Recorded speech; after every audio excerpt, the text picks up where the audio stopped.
Suddenly, hot tea splashed across Emily's face, the searing pain hitting her instantly and freezing her in place.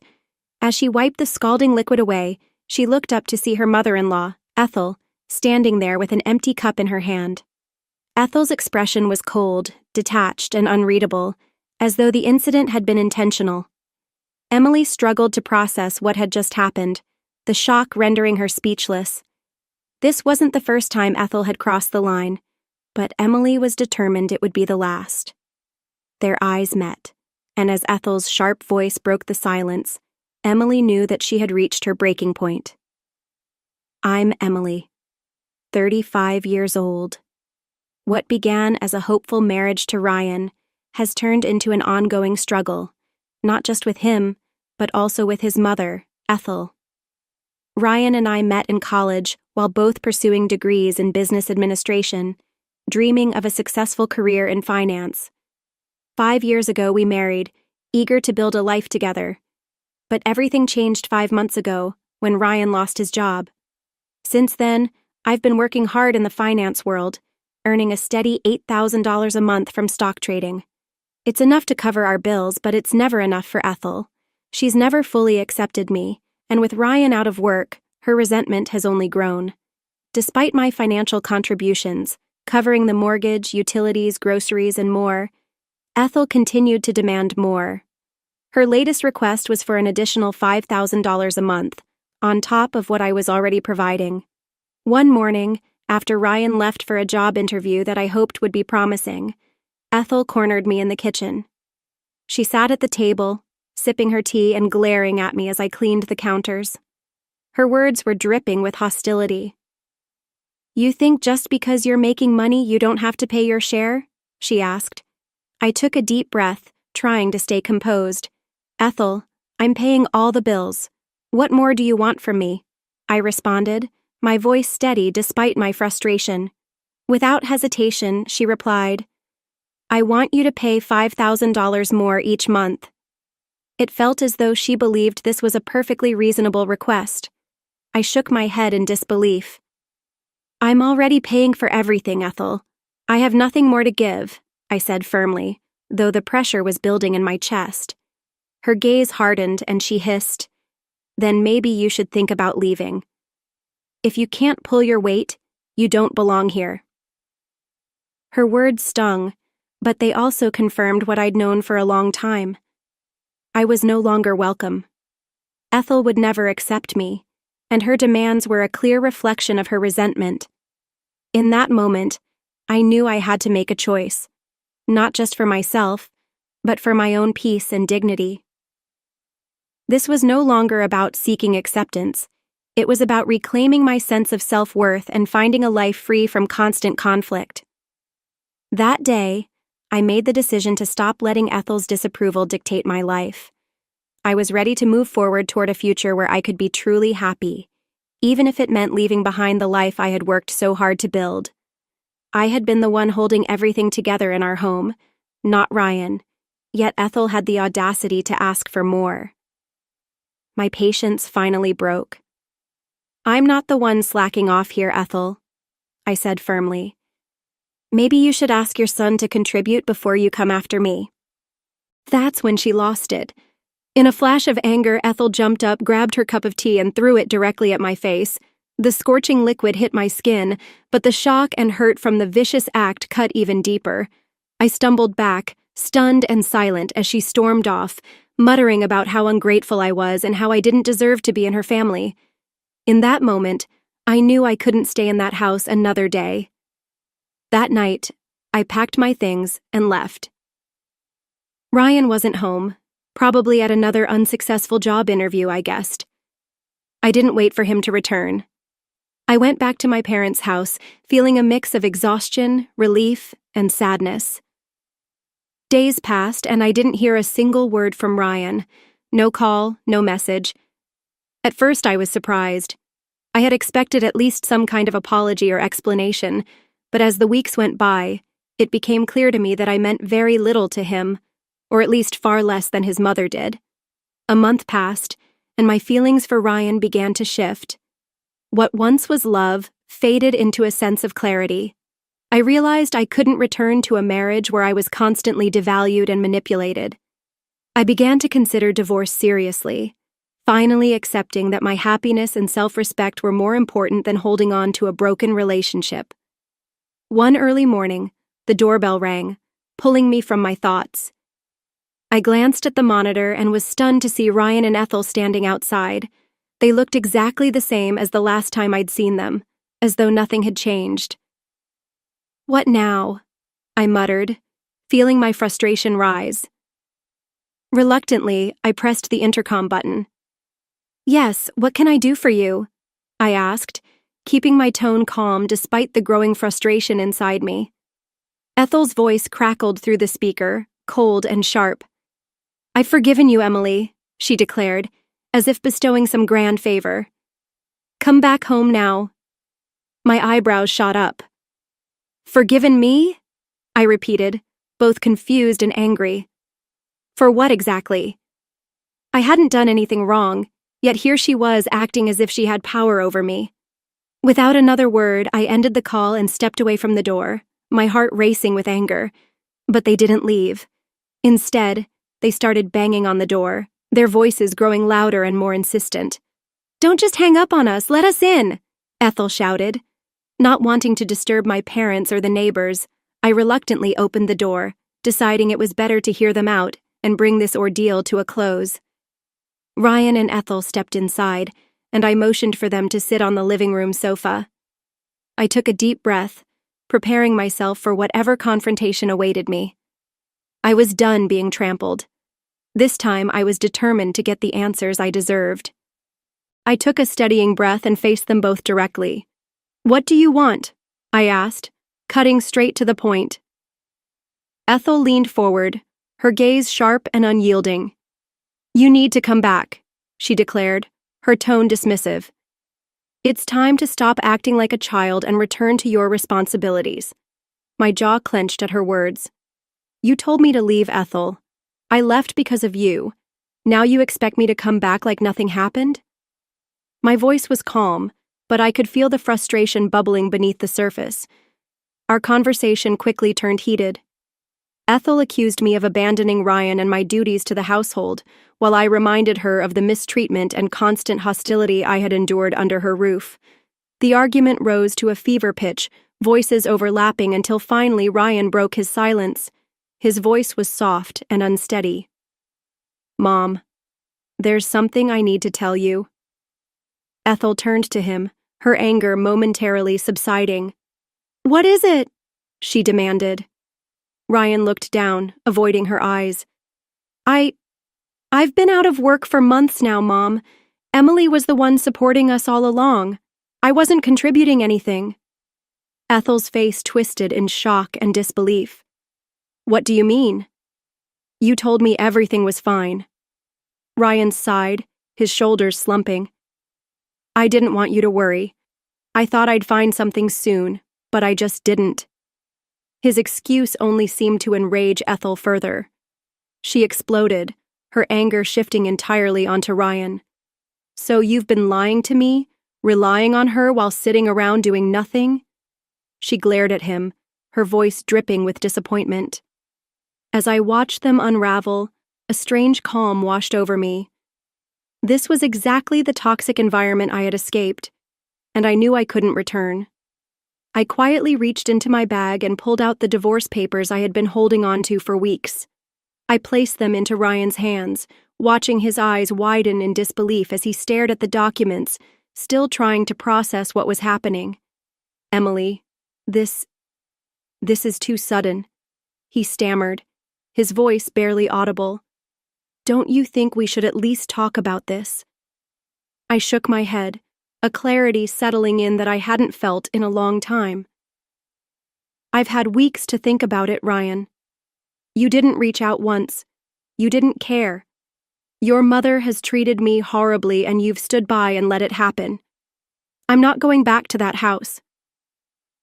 Ethel shot up from her seat, her face contorting with rage. "You think you can just walk away after everything we've done for you?" she spat. I held her gaze without flinching. "Done for me?" I scoffed. Ethel, you've made my life a nightmare from the moment I moved in. I've been the one holding everything together while Ryan was out of work, and still, you demanded more. I won't let either of you use me any longer." Ryan's face flushed a deep red, a mixture of anger and desperation. "You can't just give up on our marriage because of a few arguments with my mom." "This isn't just a few arguments, Ryan," I said, my voice firm. "It's a pattern of disrespect, manipulation, and indifference. I needed your support, and instead, you let your mother tear me down, over and over. I can't keep sacrificing my happiness for a marriage that only hurts me." For a moment, Ryan said nothing, his eyes shifting between me and his mother, perhaps realizing for the first time the depth of how much I had been hurt. But it was too late. I had given everything I had, and now all I wanted was peace. Without another word, I stood and walked toward the door, leaving them both to come to terms with the reality of my decision. For the first time in a long time, I felt free to rebuild my life on my own terms, without the constant weight of judgment or demands. And I knew I was ready for whatever came next. I turned to Ryan, my voice steady and unwavering. "You stood by and watched as your mother verbally and emotionally tore me apart. You never defended me, never stood up for me, and when I needed you most, you didn't even check if I was okay." Ethel's face twisted in fury, her disbelief clear in her eyes. "Ungrateful woman, after everything I've done for you, keeping this house running, letting you live here." I interrupted her, my tone ice cold. "Ethel, I was the one paying for everything, and yet you still demanded more." The room fell silent, my words hanging heavily in the air. Ryan glanced between me and his mother, unable to deny the truth. He had relied on me, doing nothing to change our situation. "I'm done, Ryan," I said, my voice final. "Sign the papers." He hesitated, his hands trembling as he reached for the pen. "Are you sure this is what you want?" he asked softly, almost as if hoping I'd change my mind. "I've never been more sure of anything," I replied, feeling a wave of relief wash over me as he signed the papers. Unable to contain her fury any longer, Ethel stormed out of the room, her voice trailing down the hallway. "You'll regret this, Emily. You'll regret leaving us." I watched her leave, her threats fading with every step, but I felt no fear, no regret, only peace. It was finally over. 5 weeks passed, and life at my parents' house felt calm and simple. The divorce papers had been filed, and I was slowly piecing together a new life. Then one afternoon, my phone rang unexpectedly. It was Ethel. "What do you want?" I asked, keeping my tone neutral, even as I felt a twinge of anxiety. "Emily, the electricity and gas have been cut off," she said, her voice edged with desperation. "I know you're no longer with Ryan, but could you at least help us pay the bills this month, just until Ryan finds a job?" I was stunned. After everything they put me through, she was asking for my help? "No, Ethel," I replied firmly. "I'm not responsible for your household anymore. Ask Ryan to take care of it." She scoffed, her voice sharp. "He can't. He hasn't found a job yet, and we need help." "Then you'll have to figure it out," I said calmly, my hand hovering over the end call button. "I'm not getting involved anymore." "You can't just abandon us like this," she shouted, her voice laced with anger and desperation. "I'm not abandoning anyone, I'm moving on," I said, and with that, I ended the call and blocked her number. A few more months passed, and life finally began to settle into a new, fulfilling rhythm. I focused on my work, my happiness, and my goals. I was thriving, free from the weight of their constant demands. For the first time in a long time, I was building a life that was entirely mine. I received a message from Ryan one day. He apologized for everything, admitting he should have defended me. He mentioned he'd finally found a job at a factory.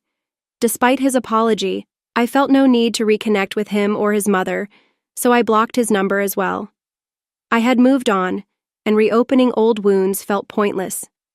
About 5 months after the divorce, I met someone new.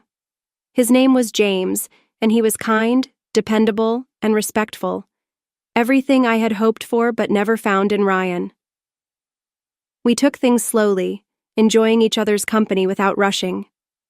For the first time in a long while, I felt truly happy and at peace. As for Ethel, she finally faced consequences for her actions. After I reported the tea incident, the legal system recognized it for what it was: assault. She was charged, fined, and sentenced to community service. Ryan, on the other hand, was ordered to pay spousal support, a fitting consequence for his inaction and reliance on me throughout our marriage. In the end, I had gained more than freedom from a toxic relationship. I found clarity, confidence, and a new sense of peace. My life was moving forward. I left behind the manipulation, constant criticism, and heavy expectations that had weighed on me. My career in finance continued to thrive, and I enjoyed the freedom and self-sufficiency that came with it. Occasionally, I thought of Ryan and his mother, but those thoughts passed quickly. That chapter was firmly closed, and there was no going back. James and I grew closer, and the connection between us felt real and easy. There were no endless demands or expectations, just mutual respect and understanding. For the first time in years, I could focus on what genuinely made me happy. One afternoon, while catching up on work at a cafe, I received an email that made my heart skip a beat. The subject line read, "Request for reconsideration of spousal support." It was from Ryan's lawyer. I opened it, my heart pounding, but as I read through the contents, a calmness settled over me. Ryan was appealing to reduce the spousal support payments, citing financial difficulties. He explained that his factory job wasn't paying enough to cover his living expenses and the spousal support. Additionally, he claimed Ethel's health issues were straining their finances. It was clear they were hoping I would feel guilty and reconsider, but I had left that life behind, along with the guilt and manipulation. I was done playing their games. I had paid my dues, both emotionally and financially. Without hesitation, I forwarded Ryan's email to my lawyer, confident that the law would support me. A few weeks later, we appeared in court. Ryan and his lawyer argued that his financial situation was too strained to continue paying spousal support. He presented documents showing his minimal earnings from his factory job and highlighted Ethel's increasing medical expenses. But my lawyer was prepared. She pointed out that throughout our marriage I had been the primary and often sole financial provider, while Ryan contributed very little. The spousal support was fair, given the years I had spent supporting him and his mother. My lawyer also reminded the court of the toxic environment I had endured, especially mentioning Ethel's assault on me. As the hearing continued, I noticed the frustration building on Ryan's face. He was not used to facing the consequences of his actions. For the first time, he was being held accountable, and it clearly unsettled him. After carefully considering both sides, the judge delivered the verdict. Ryan's request to reduce spousal support was denied. While the court acknowledged his financial difficulties, they found them insufficient to justify lowering the payments. The judge also pointed out that Ethel's behavior had played a significant role in the collapse of our marriage, stressing that Ryan needed to take responsibility for his actions, or lack of them. As we left the courtroom, Ryan approached me, his face a mixture of frustration and desperation. "Emily, please, can we work something out? I'm struggling. You don't have to do this," he begged. I looked at him, feeling a brief flash of sympathy, but quickly reminded myself of everything I had endured. "Ryan, I spent years supporting you and your mother, and all I got in return was disrespect and manipulation. I've moved on. You need to figure things out for yourself." Without waiting for a reply, I turned and walked away, leaving him behind. I wasn't angry, just relieved to finally be free from a life that had drained me emotionally and mentally. In the months that followed, I heard from mutual friends that Ethel's health was deteriorating. She had been diagnosed with a serious illness, and Ryan was struggling to care for her. While a part of me felt a twinge of sympathy, I reminded myself that their lives were no longer my concern. I had done my part. It was now up to Ryan to step up. Meanwhile, my life was flourishing. James and I had grown closer, and we were beginning to discuss the possibility of taking the next step in our relationship. He valued my independence and supported my ambitions, qualities I had never experienced in my previous marriage.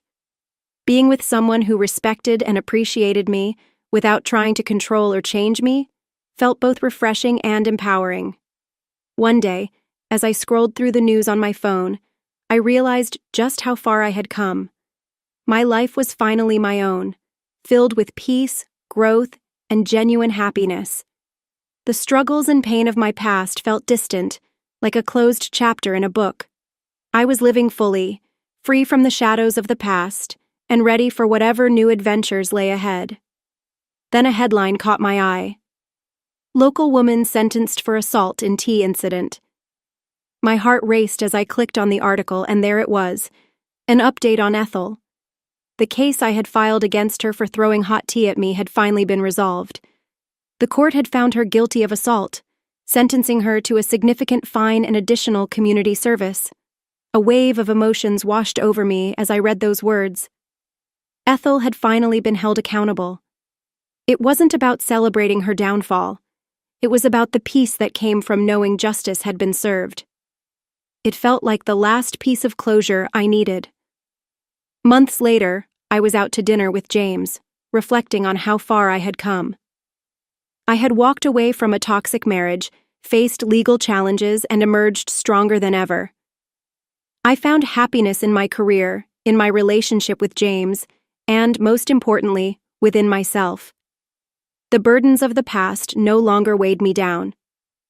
Ethel and Ryan were behind me, and I was free to live on my own terms. As I smiled across the table at James, I knew I was ready for whatever the future held. The painful chapters of my life had closed, and a new, hopeful one was opening.